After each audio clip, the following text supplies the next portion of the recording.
My name is Nicholas Oakwell. I started the Couture House about 4 years ago.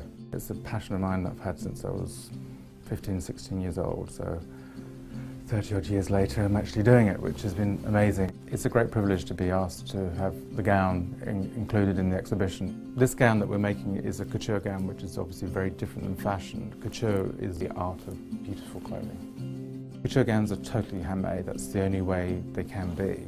They're one-off pieces, you know, they're works of art, they're like paintings, they're like buying a Van Gogh or something like that. That's the importance of these gowns. The process of making this gown obviously starts in my imagination of design. I was thinking, who's going to wear it? And there's only one couture model from Great Britain, and it has to be Erin O'Connor. So Erin was wonderful to model the gown for us, and Garrod had been wonderful to donate the rubies for the gown, and the Royal School of Needlework and Handlock, embellishing all the feathers and rubies onto the gown.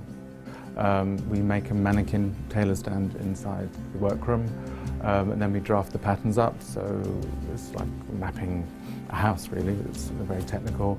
Then we make up a garment which is called a toile, which we fit Erin into. Then there's a corset that's made inside the gown which we fit Erin into as well. And as that's going on, I'm working with my embellishment designing team, and then the fabrication we want to work with, which is the organza that we've used, and then stitching on the feathers. We've dyed the feathers into going from the ruby colour right through to black. So then those are embellished onto the frames, into panels, which we've had done in Hampton Court with the Royal School of Needlework.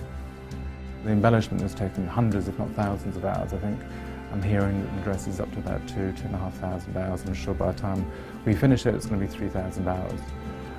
So then the garment is all constructed together with all the corsetry, the crinolines, the inner organzas and all the different fabrics that we do to hold and create the shape that we want the gown to move around in. And then obviously there'll be another couple of fittings with Erin to make sure it fits absolutely perfectly for her. And then the gown is finished. And fingers crossed it all looks amazing, which I'm sure it will do.